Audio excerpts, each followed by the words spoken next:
Halo tretanku semua, apakah kalian sudah tahu ya, belakangan ini Gubernur Jawa Timur Khofifah Indar Parawansa itu tengah lagi dibidik Komisi Pemberantasan Korupsi. Tapi sayang, gubernur perempuan ini ya tretan, mangkir dari panggilan KPK.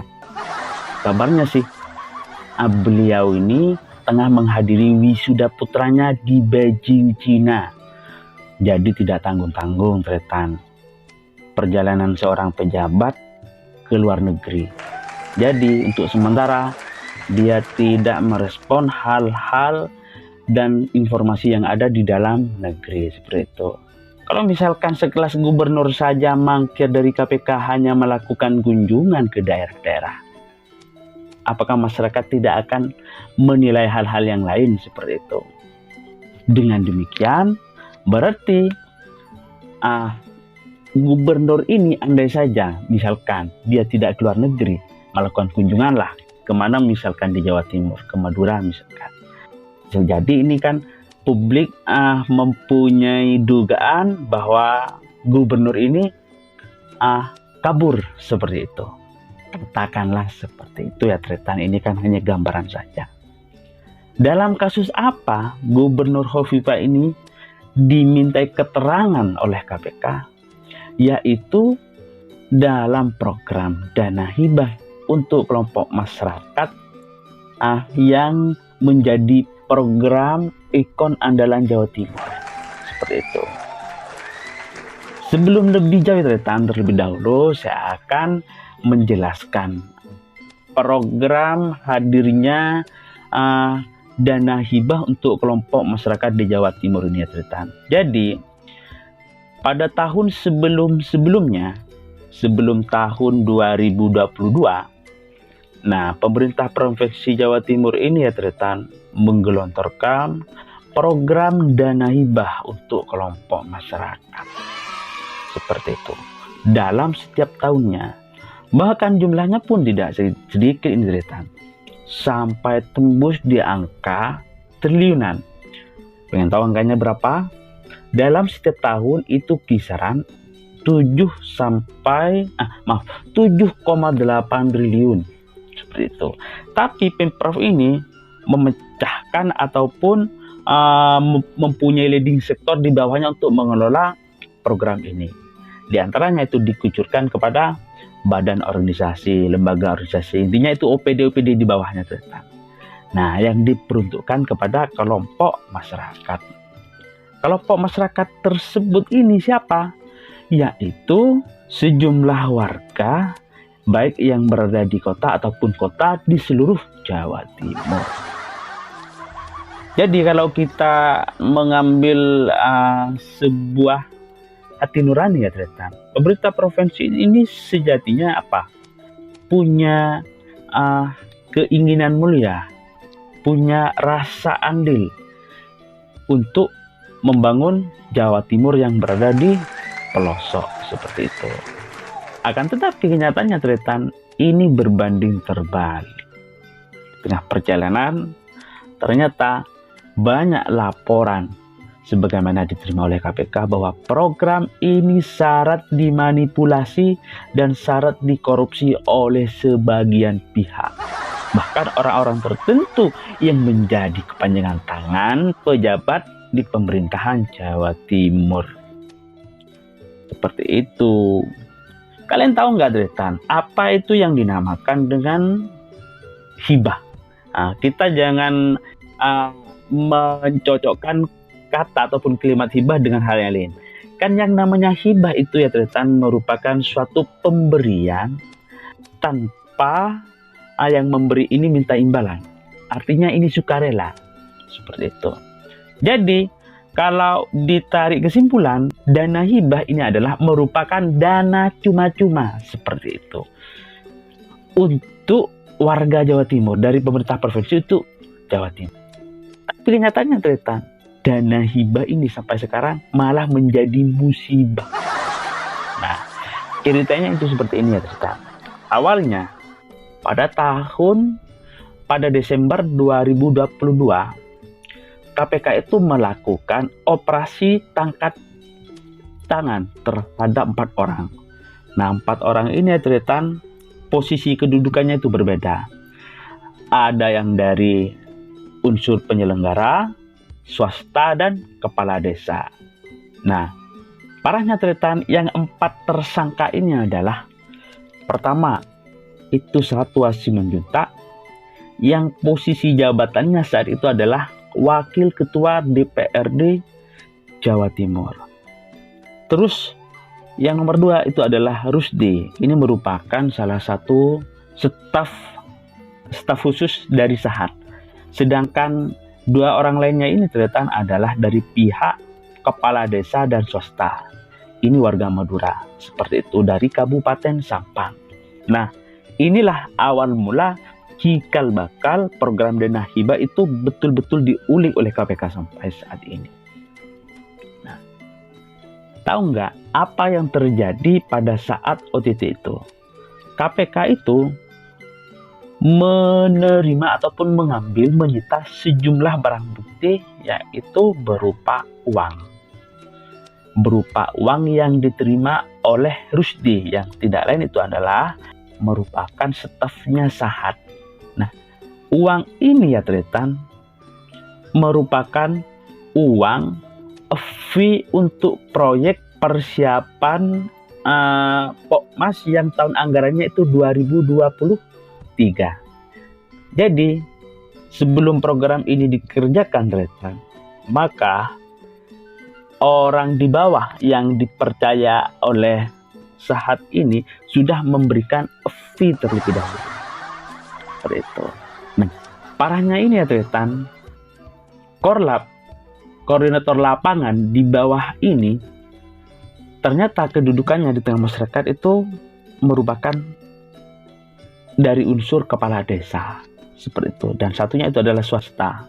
Nah, jadi kepala desa ini mengkoordinir hadirnya program dana hibah Provinsi Jawa Timur itu betul-betul sangat strategis. Apalagi uang ini, seperti yang saya katakan barusan, dana hibah ini kan tampaknya hanya sebagai program ataupun uang yang cuma-cuma, seperti itu. Nah, pengakuan dari Korlap ini ya Tretan, dalam setiap tahun, maka sedikitnya ada sekitar 40 miliar yang diterima oleh Korlap ini dari Sahat. Seperti itu. Itu diketahui setelah KPK itu melakukan penyelidikan lebih dalam. Seperti itu. Nah, bayangkan nggak Tretan, dari semua kasus dan persoalan yang ada di Jawa Timur saat ini, apakah kita itu tidak merasakan kenapa kok demikian seperti itu? Bayangkanlah. Nah, ini kan sebetulnya kalau program ini betul-betul diperhatikan asas manfaatnya, terutama dari hal transparansi anggaran, mungkin program ini tidak akan sampai ke meja hijau KPK. Tapi kenyataannya ini kan berbanding terbalik, seperti itu ya Tretan. Nah, apakah kalian juga tahu, setiap kelompok masyarakat yang mendapatkan program ini, itu jumlahnya juga tidak main-main Tretan. Itu di angka yang sangat relatif cukup lah kalau misalkan uang itu dijumlah dengan kebutuhan ekonomi masyarakat yang ada di bawah. Seperti yang saya katakan dan di video sebelum-sebelumnya, bahwa untuk mendapatkan program ini terlebih dahulu masyarakat itu harus membentuk kelompok. Makanya program ini diberi nama Pokmas, kelompok masyarakat, seperti itu. Nah, masyarakat itu harus punya kelompok minimal itu sampai 5 orang. Dan harus lengkap dengan strukturnya. Sebagaimana organisasi itu ya Tretan, maka harus ada ketua, sekretaris, dan bendahara. Nah, biasanya ya Tretan, program ini kalau cair, kalau misalkan berhasil dan negol, itu berupa 2 program fisik. Salah satunya itu harus diambil. Jadi kalau Pokmas itu mengharap 2 program sepertinya itu nggak bisa, maka harus 1 seperti ini. Pertama itu pengaspalan dan pelengsengan. Setiap pagu anggaran itu ya Tretan, jumlahnya tembus di angka 150 sampai 200 juta. Itu. Bayangkan nggak? Uang sedemikian rupa, hanya uang cuma-cuma dari Pemprov, sementara pemerintah provinsi kurang begitu melakukan sosialisasi serta mengantisipasi hal-hal dugaan penyelewengan anggaran ataupun program yang terjadi di bawah ini kurang diwaspadai, sehingga yang terjadi maka program ini kocar-kacir. Bahkan ada sebagian ini menyebutkan bahwa program dana hibah di sejumlah daerah, di beberapa daerah, banyak yang dikerjakan secara fiktif. Kalau dikerjakan secara fiktif berarti kan tidak dikerjakan ternyata. Seperti itu. Artinya nggak ada seperti itu.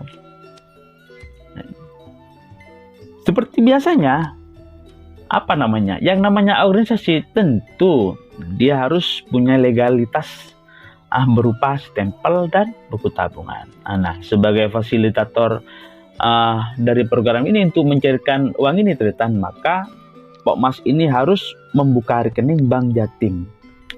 Seperti itu.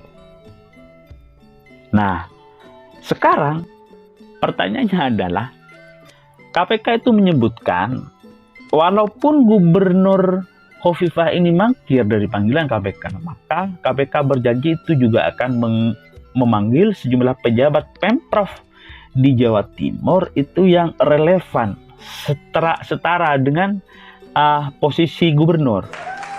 Kenapa? Karena sampai saat ini KPK itu masih belum menemukan saksi kunci dari program ini. Nah, padahal sebelum-sebelumnya setelah KPK itu mendalami kasus ini, banyak berbagai pihak itu sudah diminta keterangan. Salah satunya adalah dari unsur anggota DPRD pemerintah Provinsi Jawa Timur. Nah, mantan Ketua DPRD Jawa Timur Kusnadi belakangan ini itu sudah dimintai keterangan oleh KPK. Seperti itu. Bahkan Kusnadi sendiri memberikan sinyal kepada KPK bahwa saksi kunci dan saksi kunci mengetahui tidaknya program dana hibah ini jadi program Ekon Jawa Timur, maka Kusnadi menyebutkan itu ada di Khofifah. Siapa dia? Gubernur. Saking gentingnya program ini ya Tretan, belakangan setelah Kusnadi ini dimintai keterangan dan dipanggil KPK, maka Kusnadi ini digambarkan kabur seperti itu. Padahal beliaunya lagi silaturahmi ke beberapa keluarga dan sanak familinya di wilayah Pulau Madura. Seperti itu. Jadi program ini tidak bisa disepelekan Tretan. Bahkan kita mungkin ya sebagian dari warga Jawa Timur juga berterima kasih kepada peran serta ikut andilnya KPK dalam menuntaskan kasus ini, seperti itu. Nah, berdasarkan keterangan dari beberapa media Tretan, KPK kenapa hingga saat ini terus mendalami kasus dana hibah? Satu hanya, KPK hanya ingin mengetahui lebih dalam transparansi hadirnya program ini kepada masyarakat bawah. Artinya Tretan, apakah program ini memang benar-benar transparan atau hanya formalitas belaka? KPK juga berasumsi, andai saja program ini ketika diterima masyarakat, kemudian masyarakat memberikan keterangan hanya dimintai atas nama saja, maka besar kemungkinan program ini bukan tidak mungkin akan menjerat beberapa pejabat-pejabat tinggi di Pemprov Jawa Timur. Nah, menarik kan ya teman-teman? Menarik. Jadi beginilah, kalau dana hibah sudah menjadi musibah. Seperti itu. Kenapa bisa Demikian, tentu ini tidak lepas dari latar belakang awal mula program ini diluncurkan. Jadi kalau saya baca di beberapa media Tritan sampai saat ini, hadirnya program dana hibah itu sebetulnya merupakan usulan dari legislatif. Dalam hal ini yaitu adalah DPRD Jawa Timur. Yang mana usulan tersebut usulan tersebut merupakan bagian dari pokir-pokir DPRD seperti itu. Nah, karena anggarannya begitu fantastis dan begitu banyak, maka program ini dikucurkan di sejumlah kota dan kabupaten di wilayah Jawa Timur seperti itu. Nah, tidak terkecuali nih Tritan, apalagi di wilayah Pulau Madura. Bahkan berdasarkan informasi yang saya peroleh, sebelum program ini hadir, tidak sedikit ya sebagian dari tokoh-tokoh masyarakat anak muda itu sangat tergiur dan terpengaruh dengan hadirnya program ini. Kenapa demikian Tritan? Biasanya orang yang menjadi korlap dana hibah ini ya mungkinlah bisa kaya seperti itu. Kenapa demikian Tritan? Bayangkan kalau misalkan si Sahat ini punya tangan kepercayaan kepala desa itu di Sampang, satu program misalkan saat ini minta fee 10%. Nah, sedangkan si korlap ini kepada orang-orang dan jaringannya di bawah minta fee 20%. Dan lain sebagainya, mentok hingga 40%. Apakah dia tidak akan kaya? Kalau kita diukur dari nilai-nilai pragmatis dan hedonisme seperti itu. Ya kaya lah seperti itu. Misalkan kalau pengaspalan dan pelencengan dengan pagu anggaran 150 ya, itu dikerjakan mungkin ya 60 sampai 70, 50 bisa, 50 sampai 60, wah sudah mapan itu. Nah, terus bagaimana dengan peran serta Pokmas di bawah? Nah, saya kan sudah katakan bahwa hadirnya kelompok masyarakat itu yang membentuk struktur baik dari ketua, sekretaris pembendara itu atas kendali dari korlap, koordinator lapangan. Jadi bisa dikatakan pembentukan Pokmas itu hanya sebagai formalitas saja. Semua apa kata korlap. Bahkan yang terjadi di bawah, ketika pengurusan stempel, terus pengurusan pembuatan bank Jatim itu, maka korlap itu yang mengondisikan. Tanda-tanda misalkan ya, program ini sudah mau cair, nah biasanya Pokmas ini sama korlap itu dibawa ke Pemprov untuk melakukan MPHD. MPHD ini ya Tritan, semacam kesepakatan lah antara Pemprov dengan kelompok masyarakat itu untuk mengerjakan proyek yang akan dikerjakan sepertinya. Biasanya Pemprov itu memberikan sebuah penjabaran dan keterangan ya, kayak sekolah lah semua ada cerita. Misalkan proyeknya sudah cair, biasanya itu dipanggil seperti itu untuk menerima SK dari gubernur seperti itu. Misalkan kalau pengaspalan ya Tritan, maka biasanya itu diminta ukuran panjang, terus jalan yang akan kita aspal ya, sebagaimana memang spesifikasi proyek seperti itu ya Tritan. Nah, sekarang kuncinya ada di Gubernur Jawa Timur. Apakah Gubernur Khofifah Indar Parawansa misalkan dipanggil sebentar lagi, apakah akan datang atau tidak? Kita saksikan bersama-sama ya Tritan. Semoga saja Gubernur bisa dengan gentleman menghadap KPK bila ia diperlukan seperti itu. Sehingga kita menemukan benang merahnya dalam program ini Tritan. Jika misalkan KPK sebelum-sebelumnya sudah menetapkan beberapa pejabat daerah dari unsur legislatif, Bahkan legislatif ini sudah memberikan sinyal bahwa program ini yang mengetahui seluk-beluknya itu ada di eksekutif, yang dalam hal ini adalah gubernur. Nah, semoga saja gubernur jika diminta keterangan dan dipanggil, semoga hadir.